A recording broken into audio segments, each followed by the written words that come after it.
Aston Villa close to agreeing a deal to sign Marcus Rashford on loan from Man United. Still work to do, but 27-year-old forward expected to join Aston Villa, likely to include buy option, significant salary coverage, and bonuses. And then we got news from Fabrizio later on, which was confirming that Marcus Rashford has agreed personal terms with Villa. Deal imminent after initial green light in the morning. Understand United and Villa are closing in on a loan deal, discussing buy option clause. Emery called Rashford, player attracted by project and UCL football. But there you have it, bro.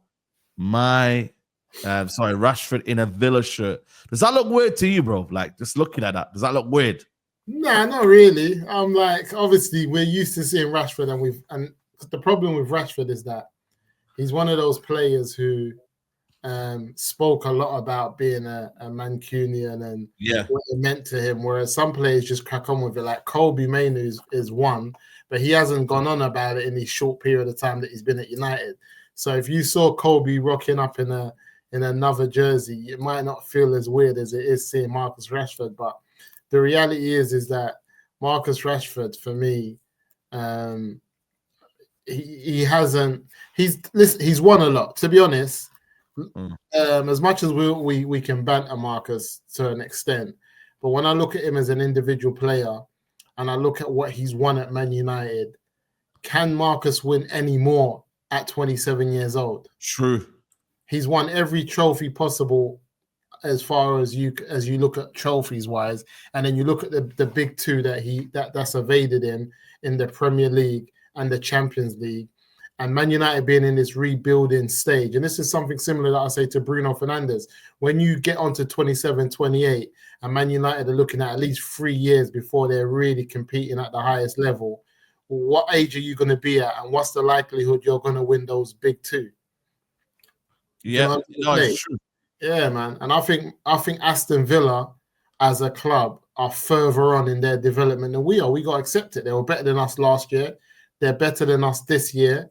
You know, they were in the Champions League last year. They look like they're going to be in the Champions League again. They've got owners who I would consider who are more... Billionaires, bro. Yeah. And they're not poor ones like who I look at Ineos as. So I think, you know what I mean? They're ready to spend the money. They've got a great manager. And this is what I was saying in the group earlier in terms of he's one of the few left of the dying breed in terms of OGs. Like Emery, he's an OG. Do you know what I'm saying? And I think it will be disrespectful to say that Amarin's better than him. Amarin will tell you that I'm not better than Emery, like my man Emery. That's fair comment. Yeah. Because he's an OG. Yeah. He's won trophies. Unai Emery. You got to respect his pedigree. His pedigree. You got to respect his pedigree. You might not be your type of manager, but you got to look at his pedigree and what he's achieved and what he's been able to do with lesser clubs and say that he's a good manager. And I wouldn't be surprised if Emery was in the Portuguese league, he would have won titles. Yeah. He would have won titles. He would have. Well, he won it. You know, he's won titles before. He's won, you know, Europa Leagues and big European trophies in it. He's won the French league and whatnot. So he's won trophies in it. But the fact that he's called him and purposely said, "Yo, listen," specifically said, "Yo, come to me. I want to play you, and I need you," and bro, that's massive, bro. And the fact that Rashford has taken it, man, I'm not like I'm surprised, but I'm also like, yo, like, it ain't a bad downgrade. Listen, it's always a downgrade. Hold on a minute. It's always a downgrade when you go from any club of Man United stature, because you're at a big club, bro. But in terms of what we're achieving right now, we're not really achieving for the league. We're not in the Champions League. We're at building process again. You get me now? We might win a trophy more than Villa.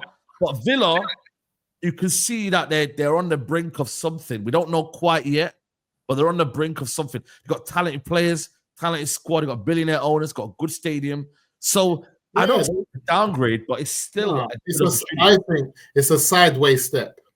Yeah. At this moment. Yeah, it's a sideways step at this moment. If we look at that would be a downgrade. I'm sorry. A downgrade. I think Tottenham's a downgrade, and I think any club other than Liverpool, there's always going to be an argument that it's a downgrade, even if it's City, to an example. What Man United have won. But if we're going to talk about historic clubs and clubs like they've got more Champions League medals than us or trophies than us. How many Champions League has Aston Villa won? 3. They've won 2 or 3. Yeah, they've won a couple, bro. They've won a Yeah, couple. they've got their history, they got their pedigree, and they never thought it would be the years that they've had to deal with similar to United in terms of not seeing it again and not winning it. So in terms of a club that's actually won stuff in Europe and in English football, then they have that history, whether it's that far back that people are just not really rating it, but they've won 2. So it's they're not Arsenal. You know what I'm saying? They're not Arsenal, yeah. Now, real talk. So Arsenal, they won one apparently, one, but still, one is one. Yeah, but they've won one. You get me, like, cool. You get me? Trying to say so. End of the day, you know what I mean? Like, it also is this like a new era now of like, like, bro, like Villa now saying, yo, like we'll take you. Like before, back in the day, like clubs would be like, don't really think we could do this, we can't afford him, we can't do this. Now, yeah, broski, like when you look at it now, there's no shying. When you're shy, you know what I mean? You're like, oh, I don't want that, but it's okay. Like, it's okay. You're being a bit humble and respectful. Now they're saying, yo, we won it. We'll have him. I'm with you. I'm with you. And I think Aston Villa is still always going to be a club where prime Rashford doesn't go there. Yeah, I get what you mean. Yeah, that's a fair comment. Prime Rashford doesn't go to Aston Villa. Doesn't go there, no. Rashford who's trying to show everyone that he's still got it. Those players do go there because of what the club can offer. I say if Rashford goes to Newcastle, everyone says, yeah, I see that. But why do you see that and you can't see Villa? I think Villa's not really getting the ratings it deserves because no, they don't, bro. Goes to Newcastle, everybody will be like, okay, yeah, Saudi owners, blah blah blah. They're going to be buying big things. I see it, but like you said, it's much better than going to Spurs. And I think if Rashford goes to Spurs, people don't make a big deal out of it. People say that's his level. He's with Maddison and them man there. Yeah. English player, yeah. Yeah, Spurs is one of those teams where a Jack Grealish can turn up at Spurs next season. Yeah, you're right. It's one of those clubs. Jack Grealish. Yeah. One of those Jack clubs. Grealish can go there and do something if he wants to. But you know what it is though, man? It's one of them where he wanted to go Barcelona in it. Barcelona can't afford the peas. Barcelona, like, bro, Aston Villa are covering his wages, bro. You know how mad that is?